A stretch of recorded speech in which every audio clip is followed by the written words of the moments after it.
dismissed every accomplishment I've made. You've talked about my father.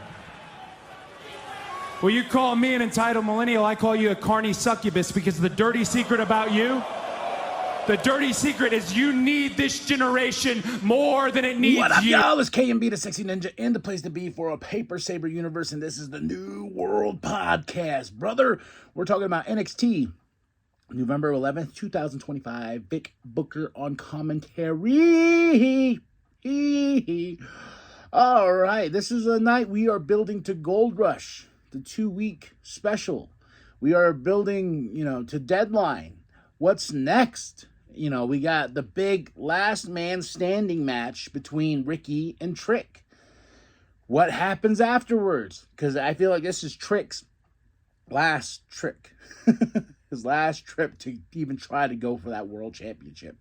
So, a lot of stuff goes on tonight, man. Tatum Paxley with the culling, they come out. And I'm trying to really separate her. And originally it was like the culling segment, but I was like, no, it's Tatum Paxley. She's the goddamn champion.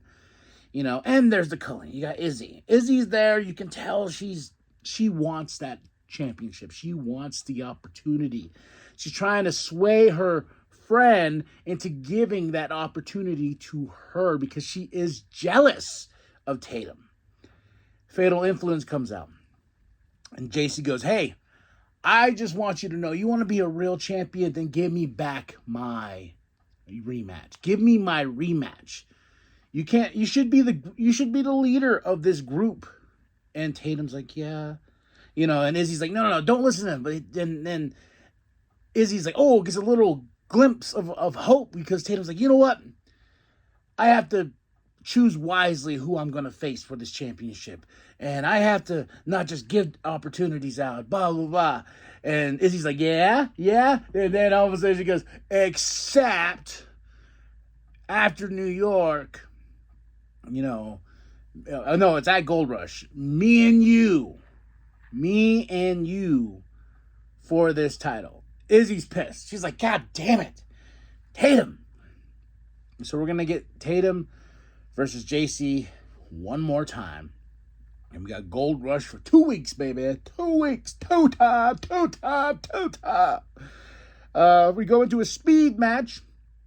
El Grande Americano versus Jasper Troy. And what's funny about this is I was like, when the hell did El Grande Americano become the speed champion? I thought there was a tournament going on to decide. Or did he win during the... I don't know. I remember when he showed up with the belt, I was like, wait, who? When? But in these matches, it's quick, it's fast. El Grande is a beast. Jasper Troy is a beast, but Jasper gets the win. And I was like, yay, you're the speed champion. I like Jasper. And I like that Booker's like, yeah, first championship of many, yeah. And I'm like, but the speed, it's a like a hair above the 24/7 title. Just saying. Glad that's gone. Remember when that reveal happened for the 24/7 championship? It was Mick Foley was like, hey, I'm gonna reveal a new championship. We're all like, the hardcore title is back. Let's go. What is that? Ew. I look at the speed championship that way too. Well, Jasper, first championship here in WWE. We have a badass match here. I gotta say, it was almost my match of the night. Thea Hale versus Alba Fire. These two went at it. I'm rooting for Thea. I love Thea Hale. I'm really glad that she's tied in with Joe Hendry. Say his name, and he put out a really great music video about Chelsea and Ethan being pied in the face, and the infamous line, I've never been creamed like this ever in my life. There was in the video, Matt Cardona's in the corner. A picture over a dude's face with Matt Cardona holding Ethan and Chelsea's figures. It was pretty great, man. You should check out that music video. It is fantastic. But Thea Hale versus Alba Fire here in the Battle of Battles. And of course, you got Chelsea out there with Ethan.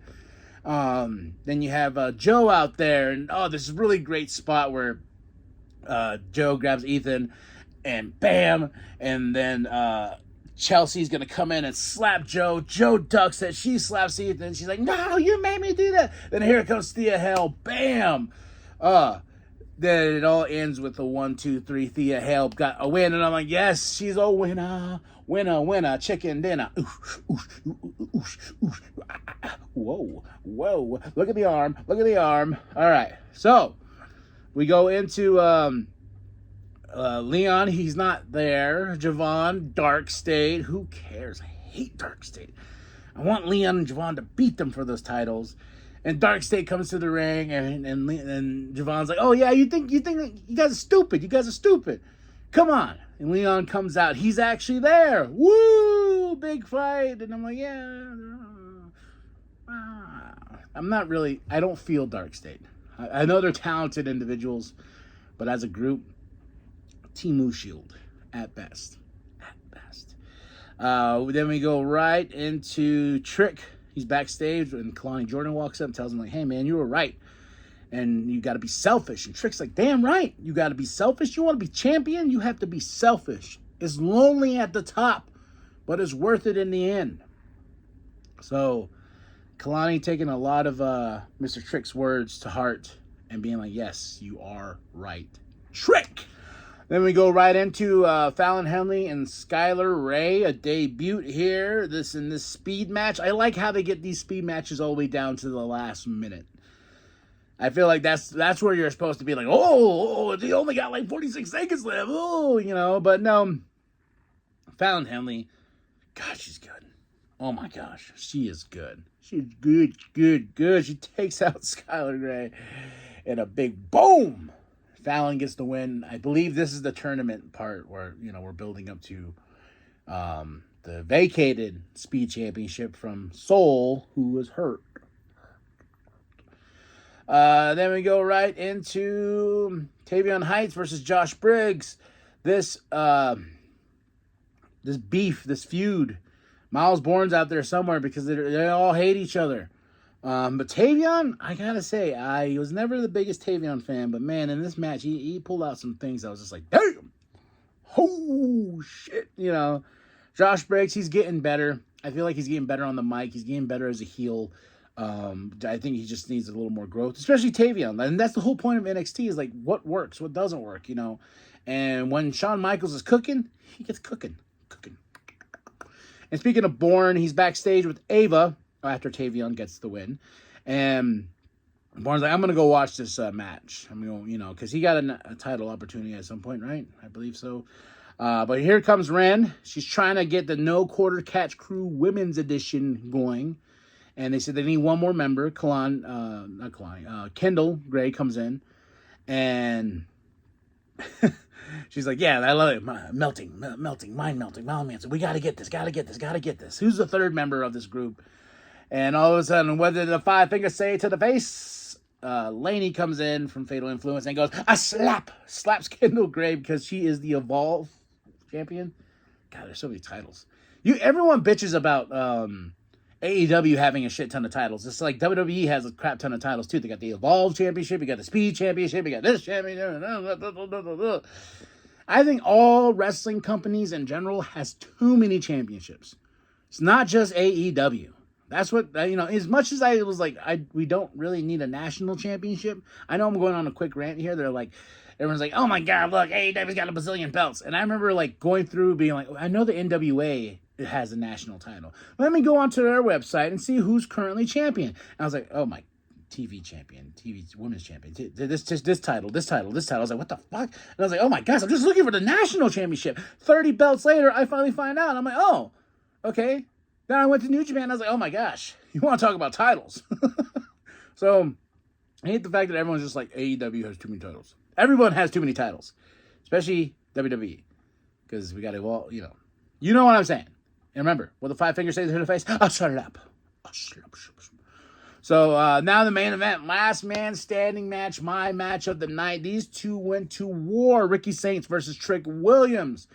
Oh my goodness, all the way up to that really great finish with Ricky through the table. And what I liked about this was after they beat the hell out of each other, there's blood, Ricky's bandages, bruises, and everything like that, and he gets that awesome spear, and as we're coming down to the final count, Trick is like trying to get up, and Ricky's already up on his feet, and he just pushes Trick's face, so Trick just goes down for the 10 count, and like basically saying like, this is my house, I am the NXT champion, and celebration, right?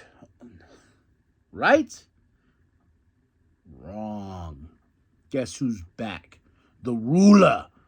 Femi. And what I love about this was pure cinema. We didn't get to see him, but we saw his silhouette. Oh my gosh. Lights go out. His music hits. Boom, the green. Boom, that big bright light. And you just see him and you hear Vic selling it. He's like, oh my God, the ruler's back for one more reign. Oh. And I was like, yeah. Damn it, I wanted Oba to go to the main roster, but that can wait, right? So, Oba is back, and he wants his championship back as well. The ruler, Mr. Obafemi. So, I think this was a really good show. I give it a 3 out of 5 because there's just some things I was like, yeah, okay. But match of the night was Ricky Saints versus Trick Williams. Moment of the night is Oba is back, and the way they reintroduce him before they fade to black, freaking brilliant, dude. So Oba's back. Second match of the night, I gotta say Thea Hale versus Alba Fire. A lot of fun stuff there. I can't wait until Thea and Joe take on Chelsea and Ethan for those mixed AAA championships, tag team championships. Tell me what you thought of the show. Drop those comments below. Hit that like, hit the subscribe, share it, grab it, share with the bum down at Walmart. I am KMB the Sexy Ninja, and remember that the New World Podcast is for life, brother. Oh my God, he's back!